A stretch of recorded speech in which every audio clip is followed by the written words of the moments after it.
Good afternoon, friends. The lesson today from the garden is the cicada. If you look very closely, you can see the cicada. He crawled out of the woods a couple days ago, came up our fruit tree, and has been hanging on, waiting for the transformation. You may notice that he's not doing a lot right now. He is encased in the shell. You can see his eyes. If you could see closely, you could see his eyes moving around. But he came out of the ground a couple days ago. He's been waiting on the limb here for the great miraculous transformation to take place. He'll come out a full-blown cicada with a beautiful music maker. It's a very comforting sound to hear the cicadas. But the lesson is he is captive. He's waiting for the transformation.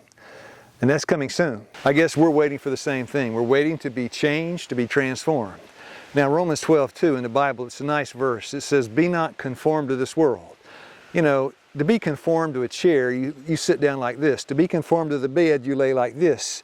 To be conformed to the world is, well, you live like the norm recognized by the world. But here in the book of nature, it's kind of a different world. It's a different way of thinking, a different way of acting. So we need to be transformed. Be not conformed to this world, but be transformed by the renewing of your mind. So you think in a different way. You're patient, you're loving, you're kind, you're gentle.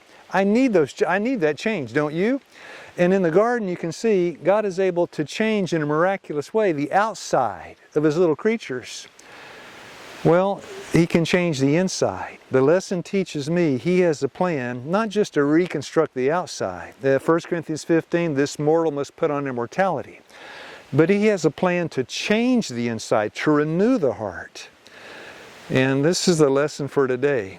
As we look at that cicada breaking out of that shell and beginning a new life, well, we'll have the same opportunity. If we're faithful, we'll be transformed, we'll be changed, and we'll be given an opportunity to live forever. Have a blessed day.